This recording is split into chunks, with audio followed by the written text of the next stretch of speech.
So we're just hours away from today's debate for leader of the federal Liberal Party. The 9 candidates will face off in Vancouver. It will be the first of 5 debates ahead of the leadership convention this April. For more on the story, I'm joined by the first woman to ever hold the position of Deputy Prime Minister. Sheila Copps has also spent almost 35 years in Canadian politics. She joins us now from Puerto Vallarta, Mexico, where she's currently on vacation. But I know, Sheila, you're watching this Liberal leadership contest very closely.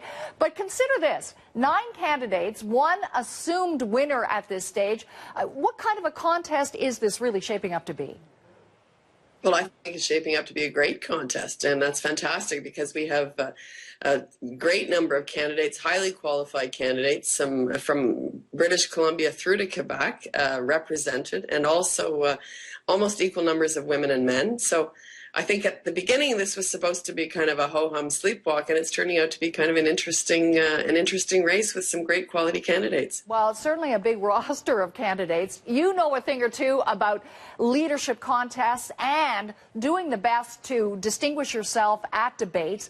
That's clearly important for any candidate, but when there are 9 of you competing for the job, more important, is this actually going to be a debate? How is it going to work? 9 people actually vying for attention, trying to be the most persuasive. Well, I think the debate format is definitely going to be challenging.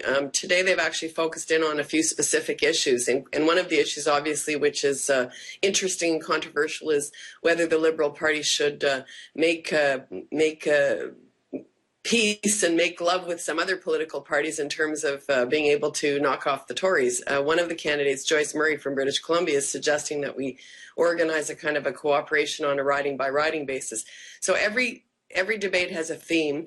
I think the other issue, though, for the people that are actually running, the biggest thing is recruitment. And those who are able to get in on the social media through Facebook, through Twitter, the usage of things like Skype, they're actually recruiting candidates to stand as supporters, and they've got until the 3rd of March to do that. So the recruitment is happening not just through conventional means like debates, but also through policy debates on the web and webcams and webcasts, and people can actually watch today's debate on webcast as well. So I think that's where you're going to see a huge swelling in the numbers of supporters, and that'll determine the outcome of the convention. Yeah, you mentioned, of course, one of the big issues to be debated today is this idea of cooperation with other so-called progressive parties.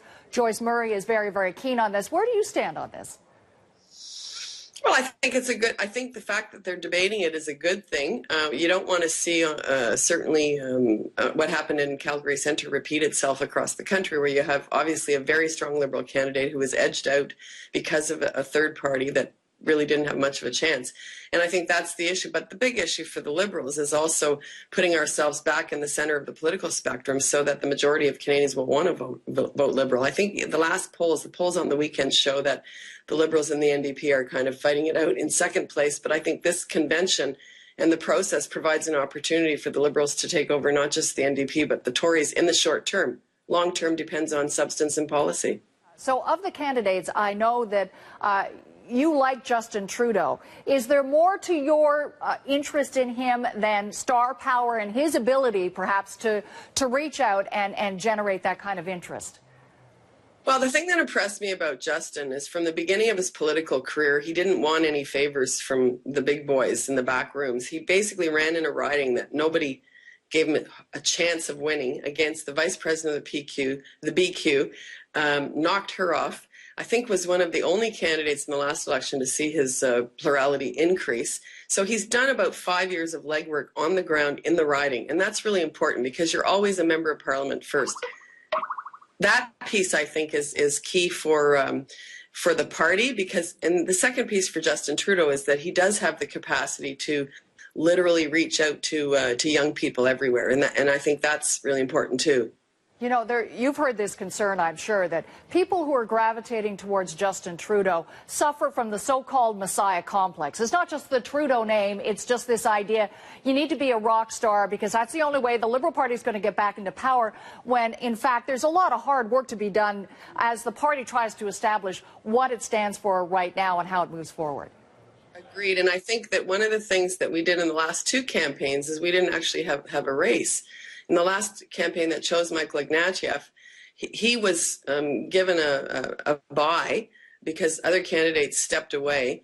In the previous convention, we certainly didn't pick a rock star. We picked a solid environmentalist with a good background, Stéphane Dion. He got crucified because the government very quickly pigeonholed him. I think Trudeau has the benefit of being a bit of a chameleon, and I think this is something that is going to be helpful to him. But I mean, today's a big day for him. It's a big day for the other candidates because this also gives a chance for all of them to test their mettle. Martin Cochon has jumped in now.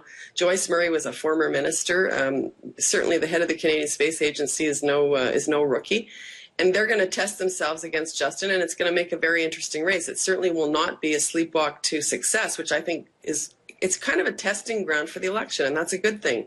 So as you look at all the candidates, they position themselves differently on the political spectrum, which of course is the challenge for the Liberal Party. Do you think it's going to be really difficult to get the consensus among Liberals as to what the party stands for in the future? Well, I think that the thing that has always distinguished the Liberal Party in a positive way is that we have been a successful big tent party, and that means you take progressive Liberals and conservative Liberals and bring them in under one place. In modern politics, there's a lot to be said for playing the wedge. And in the United States, they started with wedge politics and negative advertising. That has been imported into Canada and is working quite successfully. And I think what you want to make sure is that from the perspective of the party, that there's enough. Everything's not based on black and white ideology. There has to be a broad enough capacity to include that you can bring people in from the left and the right, because otherwise the center is dead in Canada, and I think death of the center would be the death of the values that I think have made the country quite unique. Sheila Copps, good to talk to you. Thanks for joining us today. Thank you.